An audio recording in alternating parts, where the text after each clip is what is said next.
Hey everyone, my name is Blake Ochoa. I graduated in 2019, but I competed in LD for 4 years for Lake Travis High School in Austin. So I want to talk to you guys today about a couple of important concepts in debate and the debate community.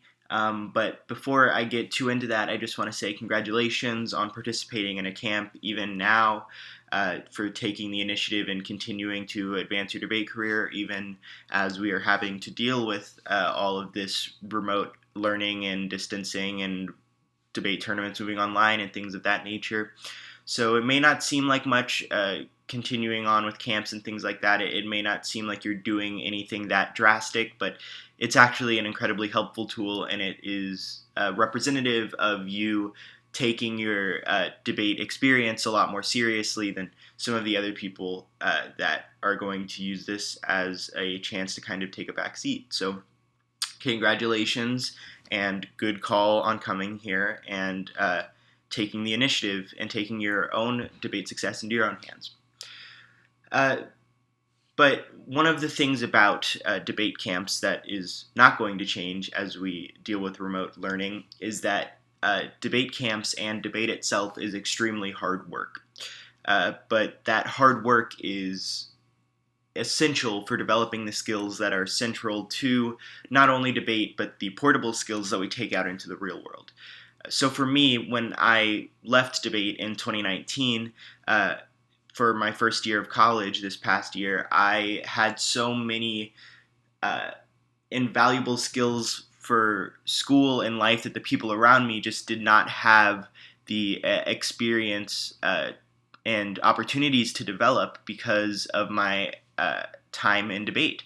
So not only was I able to be a much more concise writer, speaker, communicator, things that you might expect to come from debate, but I also had a much more developed understanding of a work ethic, how to balance my time, how to remain organized and prioritize, and things of that nature.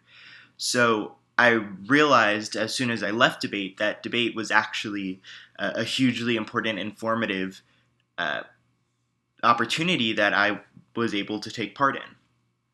But when I was a competitor in high school, I wasn't quite focused enough on those benefits and those skills that were coming from my time in debate.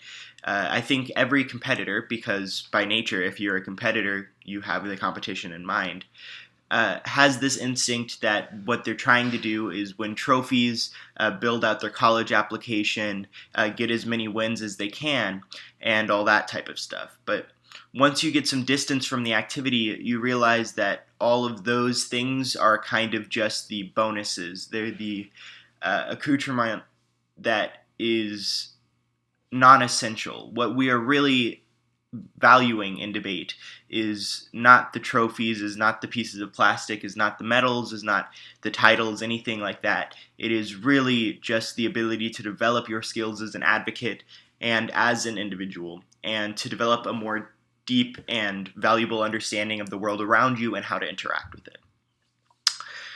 But one of the hardest lessons to learn when you are trying to become more aware of the world around you is that every individual has a drastically different experience.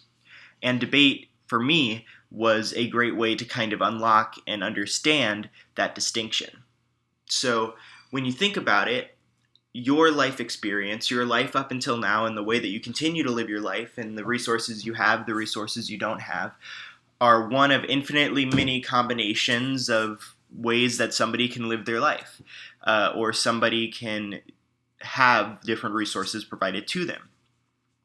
So once you can kind of understand that you are somebody that has resources that some other people might not, or maybe lack resources that other people might have, you understand that there's a lot of different perspectives and lenses through which you can observe the world. And debate is an incredible tool for unlocking that. But what is most important to understand when we're dealing with debate and trying to unlock this understanding of the world around us is that inequity and disparities in resources and privilege are not absent in the debate space. It's actually quite the opposite. Sometimes debate can magnify these inequities, and we as competitors and as graduates and as judges and as people still interacting with the community need to be keenly aware of the way that equity and inequity shape the debate space. So, what I want to do here is kind of talk about some of my experiences in debate, the lessons I learned, and the end goal is hopefully that it'll help you learn how to make the most out of your time in the space of debate. So, I want to talk a little bit about how our background when we enter high school debate can shade our experience and kind of give us certain benefits or detriments that other people might not have. And then I want to talk about how becoming aware of those disparities allows us to become more compassionate and ethical debaters. And then I want to kind of talk about how you, as an individual, can work to make debate a safer and more equitable environment for everyone. So before we dig too directly into those things, I want to start by telling a story about the first time I ever competed at a state tournament. So this was my junior year, and the high school that I went to, Lake Travis High School, has a pretty robust debate program, but it is not a super well funded or huge program. It just has a very strong ability to participate on the local level. So what that means in practicality is that we were able to go to state qualifying tournaments, 3 weekends out of every month, but we weren't necessarily able to compete in a lot of national qualifiers, fly all over the place, and do that kind of competition. So I kind of come from a background of being in the middle of resources. I definitely was given more privilege when it comes to resources and opportunities than some other individuals, but I also was not top of the pile, so to speak. So this first year, my junior year, when I was competing at state, I had qualified after about 3 or 4, maybe 5 qualifying tournaments that I had gotten the chance to compete at. Like I said, state qualifying tournaments were like average fare almost every weekend. And the first round, I went to the round, and my competitor was already waiting outside. And it was a young woman from a small school in northern Texas. And I was just talking to her and kind of, talking to her about debate, about her background and things like that, just kind of making small talk outside of the round. And she mentioned that she was just so excited to be there and still kind of in disbelief because her school and her debate budget only allowed them to go to 2 state qualifying tournaments the entire year. And for those of you that might not be super familiar with, I'm talking about TFA circuit, TFA state circuit, with the qualifying process for that, 2 tournaments is the minimum requirement for qualifying. In order to qualify to TFA state, you need to do well at least 2 tournaments. You cannot qualify in 1 tournament alone. So I realized that this debater had faced extremely long odds, and they had to nail their only 2 opportunities. One stumble and their dream of qualifying to state would have gone away. But despite those long odds, I'm standing here in this hallway, and they're standing there next to me. And now it seems like, all things equal, we are on a level playing field. Like, there is no way to make a distinction between the 2 high schoolers standing out in the hallway about to have this debate. But in reality, this person standing next to me probably deserved so much more of the opportunities that I got, because they were willing to put in so much more work and so much more dedication to get where they were. And in that moment, I realized that I was worrying about how my school budget was going to allow us to go to national qualifiers. I wanted to go to the Harvard tournaments and do these flight-based tournaments, And I realized that in reality, that is so beyond what some people have at their disposal. And I realized that all of my concerns over that were kind of coming from a place of extreme privilege. And this idea that different schools, something as simple as where you come from, what school you go to, can contribute to inequity in resources and opportunity, gets at this concept called institutional inequity. That sometimes the schools that give you an advantage or disadvantage are for any number of reasons: budgetary restrictions, administrative leniency, if you have a principal or superintendent that's particularly supportive of the debate team, uh, staffing concerns, if you're able to have a single debate coach or multiple debate coaches that can go with you to tournaments that are out of state, things of that nature. Institutional inequity is a huge concern because there's so many factors at play to get a high school team together that can then go travel and compete at a different scale. And this is all starting from the presupposition that somebody is coming from a place, a school, where they have a debate program, when that's not even true. There are plenty of people that experience extreme success in Lincoln Douglas that come from schools with no debate programs at all. But they have to do their own fundraising, they have to teach themselves how to compete, and they have to pull their own resources together and overcome the institutional inequity that comes from being in places of extremely different background and resources. But the thing about institutional inequity is that as big as it is, and as big as that gap can become between the resources that somebody that is teaching themselves Lincoln Douglas and somebody that is going to a private school and has 2 or 3 staffed coaches that are teaching them Lincoln Douglas every day, that gap can seem so huge, but it's never big enough to fully define what's going to happen. This competitor that I was going up against at TFA State wound up in the same place that I was at, and they overcame that institutional inequity. And during my time competing, I beat plenty of people in debate that were coming from bigger schools than me, that had more resources than me. But just the same, I got beat pretty badly by plenty of people that had less resources than me, or came from a school that did not support debate as much as Lake Travis did.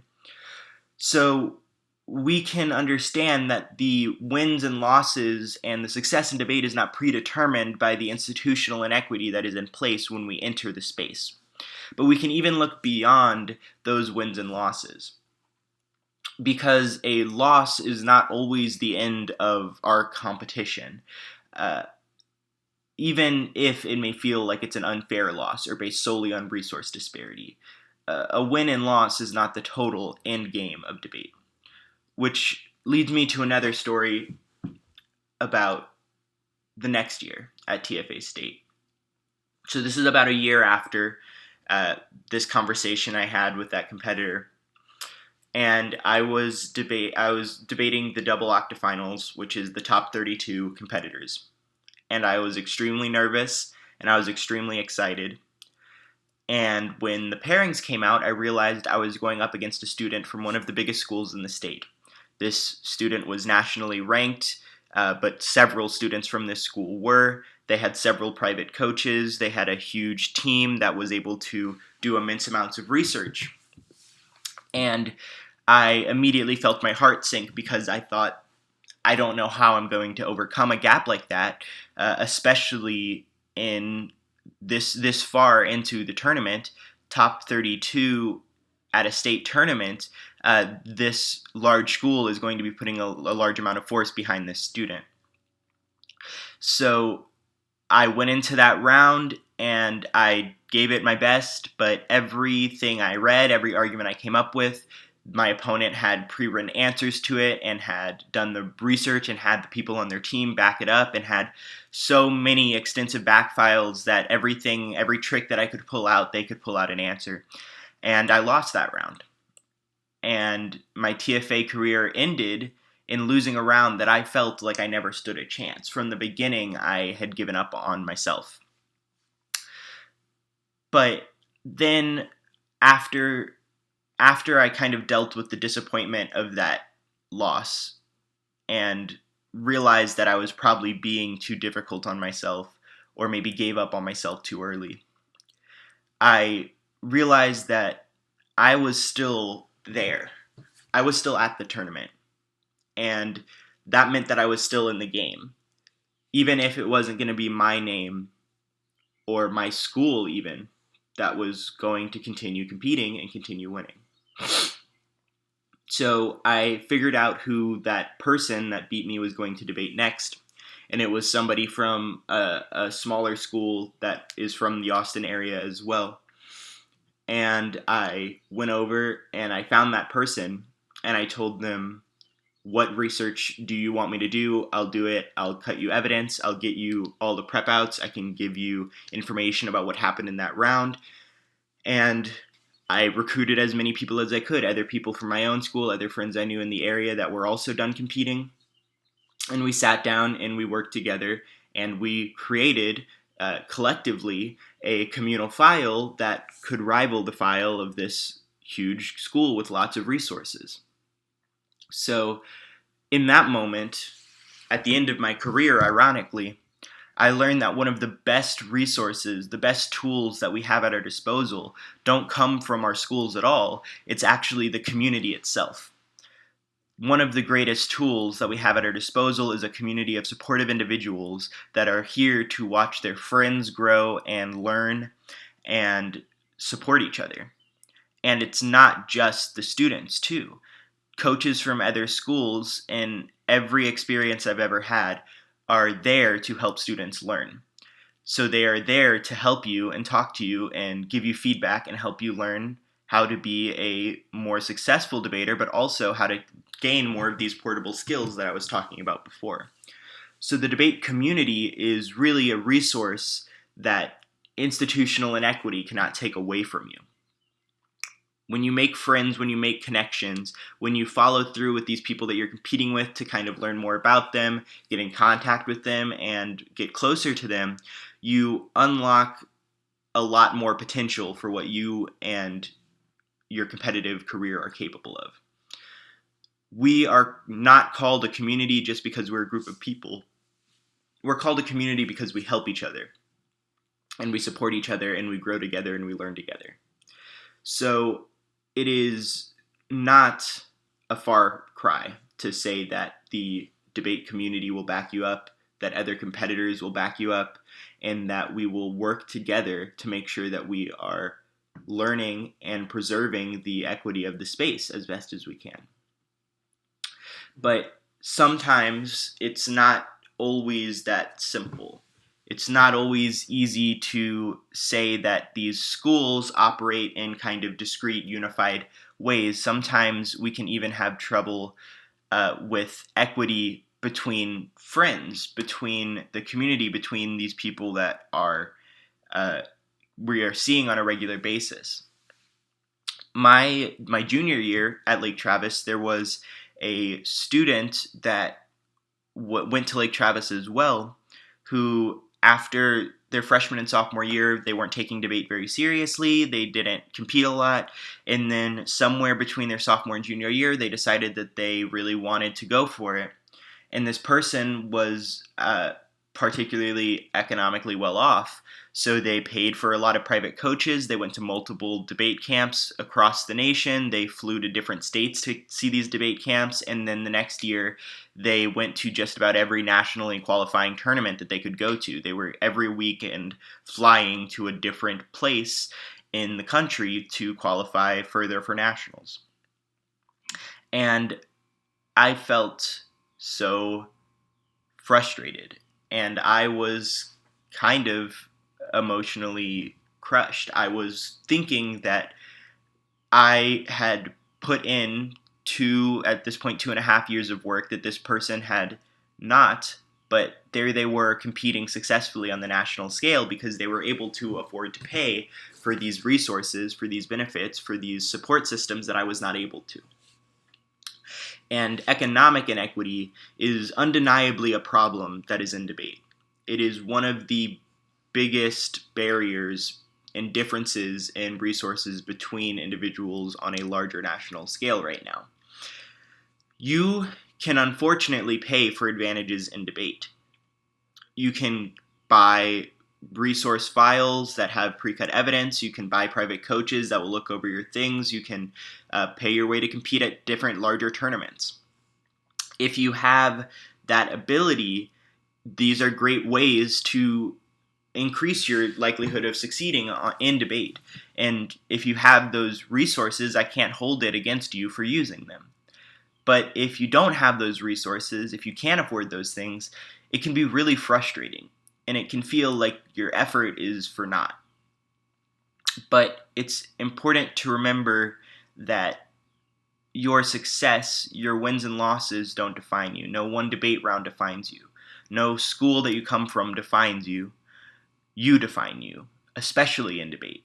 You have extreme control over the path that your debate career is going to take. And this concept is more important now than it ever has been before as we move towards online debating and online tournaments and things of that nature. That economic disparities are going to be more prohibitive and more beneficial, and they're going to be easier to see.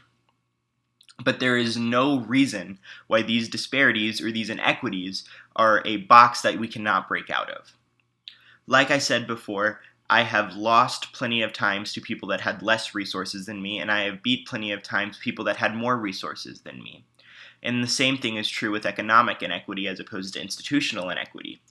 You can absolutely overcome somebody that is able to afford more of these resources.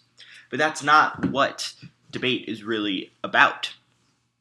Just because you are able to get a win or avoid a loss against these people doesn't necessarily mean that that is the end game. Because in reality, like I said, debate is so much more than wins and losses. It's so much more than trophies. It's about the skills you learn and the connections you make and the opportunities you can create. And as we move online, these things are even more so the core aspects of debate. As we move online, there's going to be less of a present incentive for things like trophies and award ceremonies and prestige of competing at this large scale and having this kind of idea that at the end of this tournament you're going to be able to get on a stage and everybody's going to be able to cheer for you.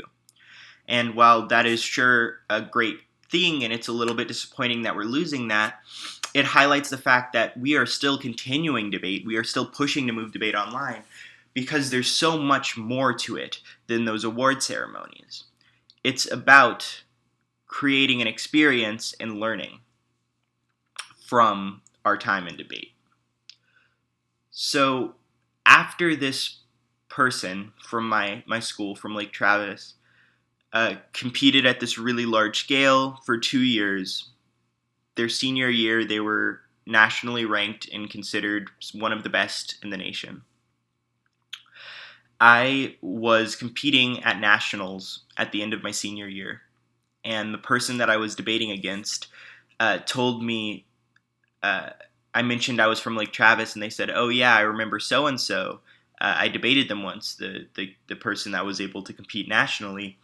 I debated them once, and I saw them at another national tournament. It was their last national tournament they were ever going to compete in, and when they lost their last round, when they got out of that national tournament, they were so crushed. They were bereft. They felt like the life was drained out of them, and they kept saying, this person that I went to school with that was able to compete on a larger scale kept saying that they felt like they had wasted their time. They had wasted those resources because they had spent all this money, they had spent all this time, and they never got to be a national champion.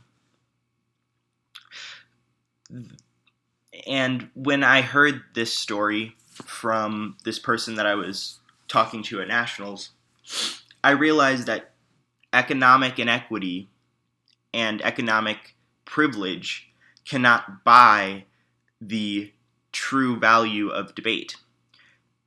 If anything, it can exacerbate the problem of being so caught up in the win that you miss what debate really has to offer. You cannot buy your way into a new way of looking at the world. You cannot buy your way into a community. And the thing is that these connections that you make are so much more valuable than those wins and those titles and things of that nature. I have friends and connections in this community that continue to benefit me. But this person that just paid to try to get this national title and then left debate as soon as they graduated, they're not connected to this community anymore. They're not getting the opportunities and the experiences that I continue to get offered because I made friends and connections and I'm still close with the people that were in debate. And I couldn't have paid for a better group of people to have as a support system. People from all over the state and all over the country, even, that know me and are willing to support and help me. And economic inequity cannot create that. What creates that is going to camps, taking debate more seriously, going to tournaments, participating in tournaments, viewing your opponent more as a person, things of that nature. So if you're able to keep your eye on what is important and connections along the way, those economic inequities are so minimized. Now, economic inequity is absolutely a step towards what we understand as personal privilege. But personal privilege can go so much deeper than just economics and what you're able to afford. And as we get closer to this discussion of privilege, this idea of setting your sights on the right victory is so much more prevalent. So I have another story that I want to tell that starts in a place that is relatable for all debaters. I had just found out that given my record, I was about to debate round 4. I had lost 2 rounds before, and at that particular tournament, there was no way I was going to break into out rounds, and this prelim was going to be my last debate round for that tournament. So everybody has been in this position when they find out that they're not going to break, but they have to finish up their prelim rounds, and they're just going to give it their all and try to have fun or learn this last round. But at this particular tournament, I thought I was going to do really well, and I was kind of disappointed. I was really sad and kind of heartbroken when I realized that that was not going to be the case. So when I was talking to my opponent outside of the round before it started, we had the normal small talk, where are you from, blah, blah, blah, things of that nature. And we started talking about how, we were both 1-2. We were both probably not going to break and continue. And I was saying how bummed and disappointed I was. And my opponent said, yeah, well, I'm just happy that I'm here. I'm just happy that I'm able to participate. I'm not too disappointed by it. And so I asked her what she meant, and she explained that she was born in Mexico, and English was her second language.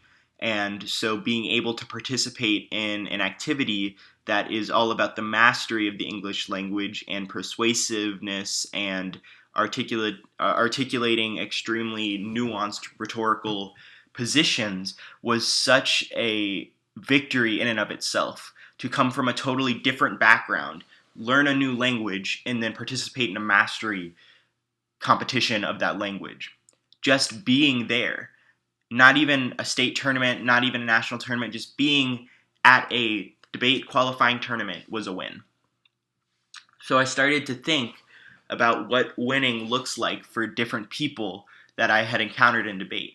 I thought about, friends of mine from Lake Travis who their freshman year couldn't give a public speech without crying, and then by their senior year, they are able to participate in public speaking competitions and apply for scholarships and things of that nature.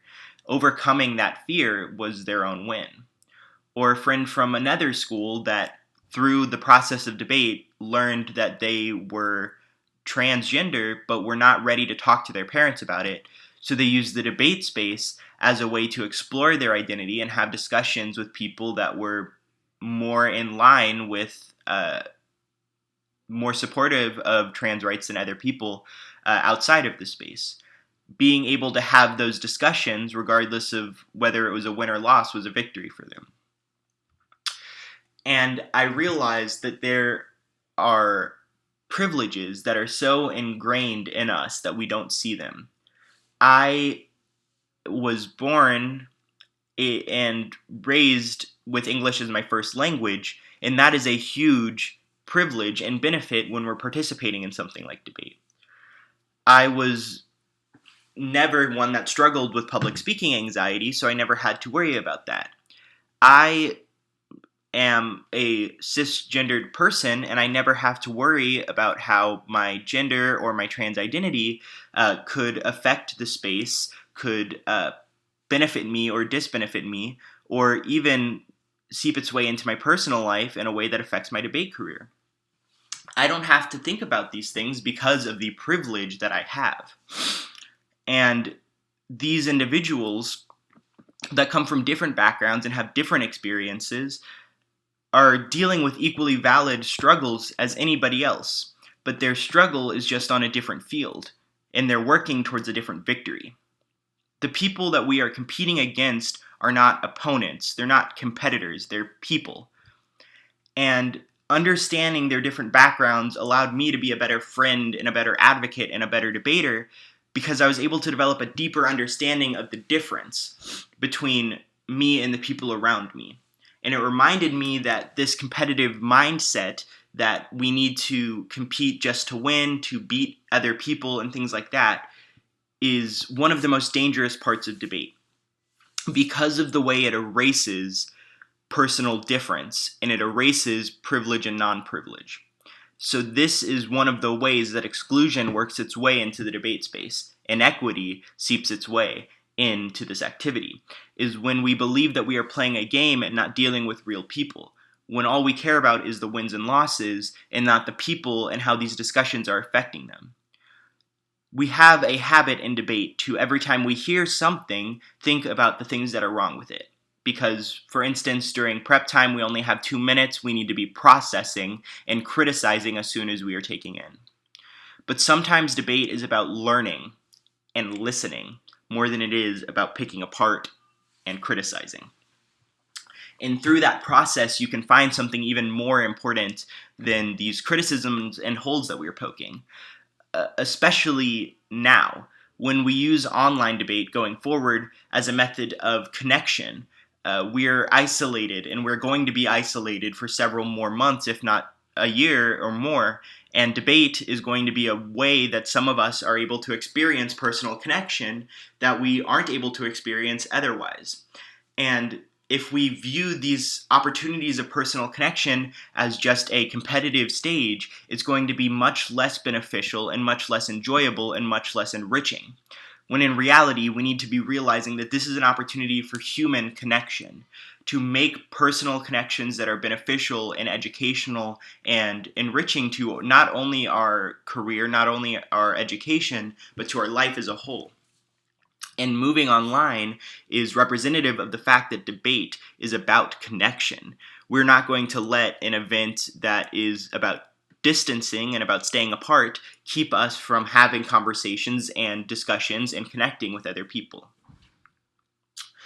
But sometimes when we do take on a more learning and listening approach as opposed to winning, we don't just learn about the other people.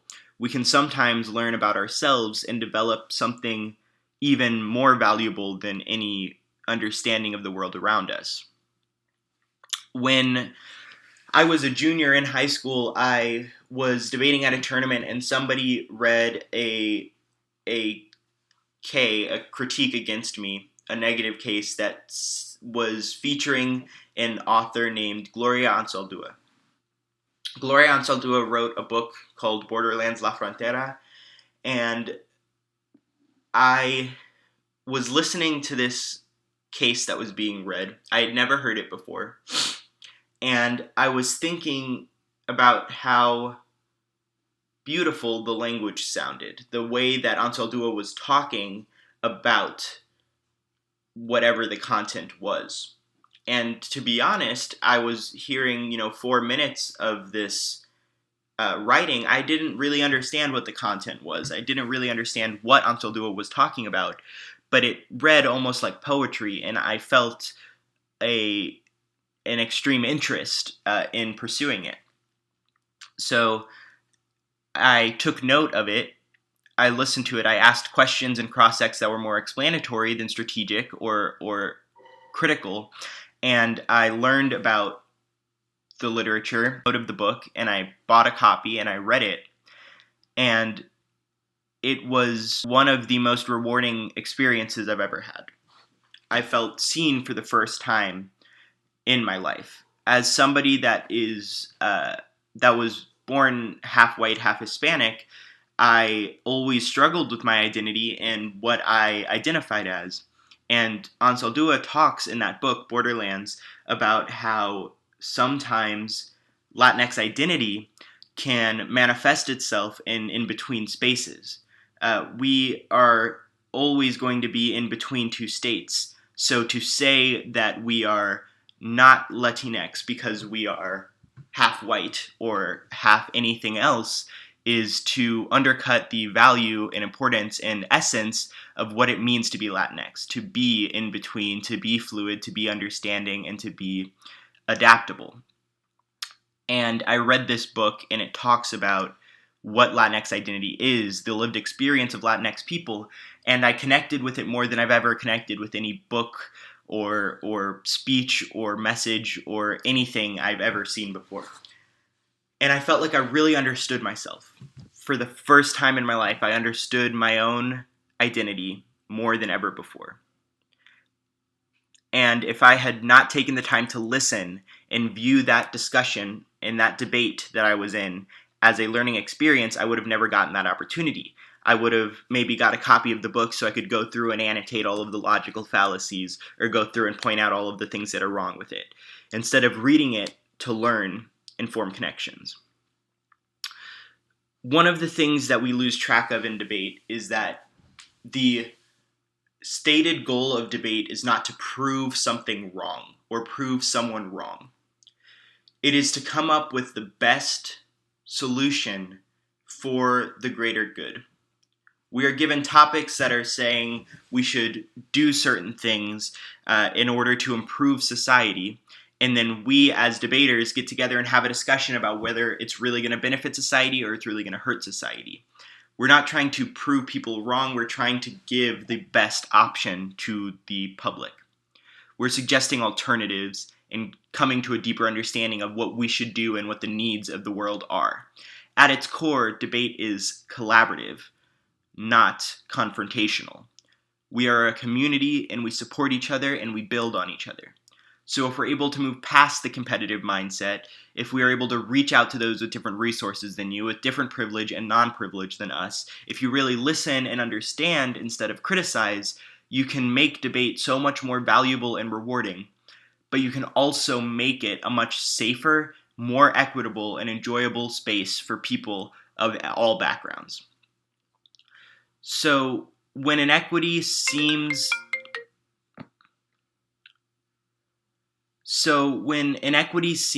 insurmountable and disparity seems overwhelming, remember that there are lots of things at your disposal.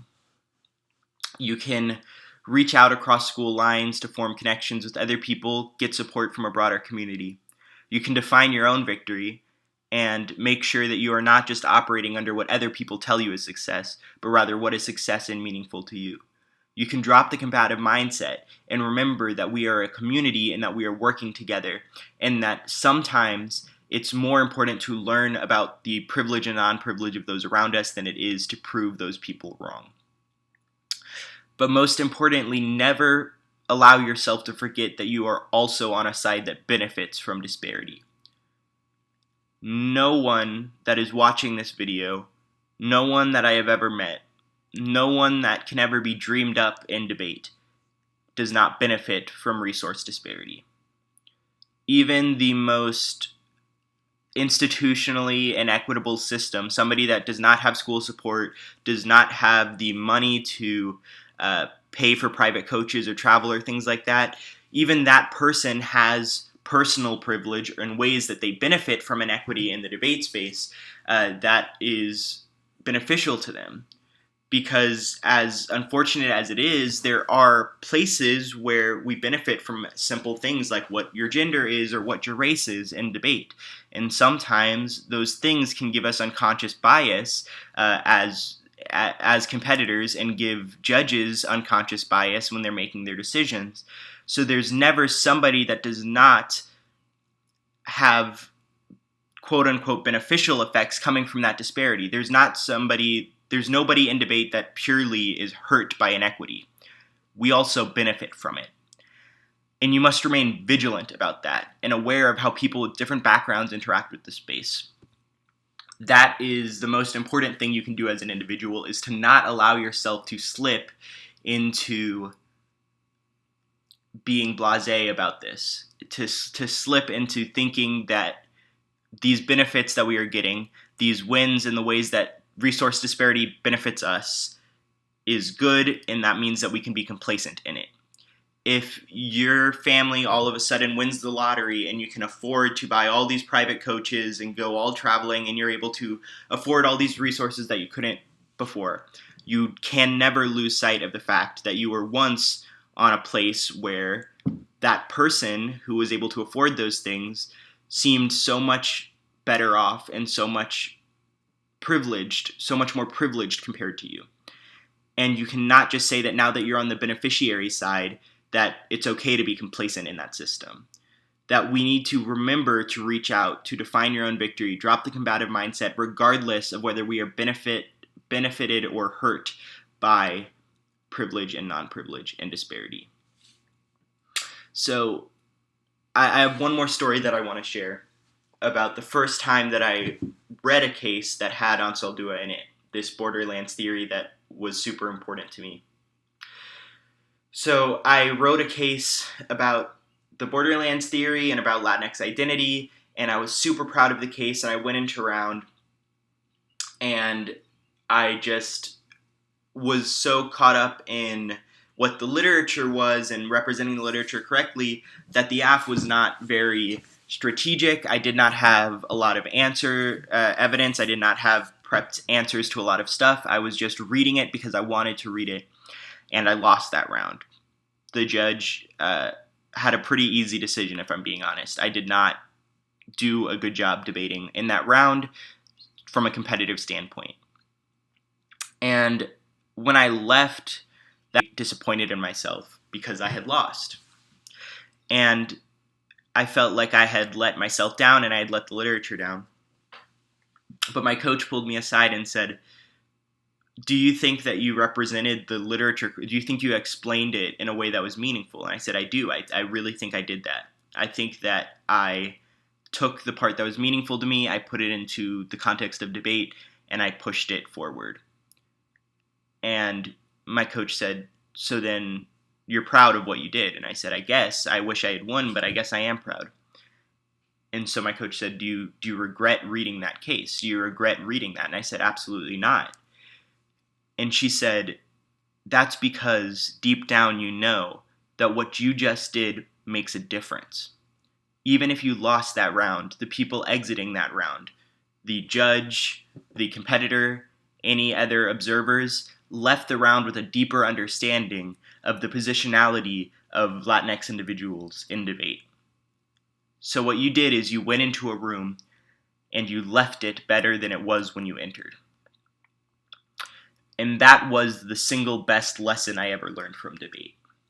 That the most fundamental thing that we can aim to do is to leave a space better than it was when we entered it. Through small actions, small changes, small acts of awareness, small acts of compassion. But that process of leaving something better than you found it starts with awareness. And it starts with you as individuals. And we can never lose sight of that.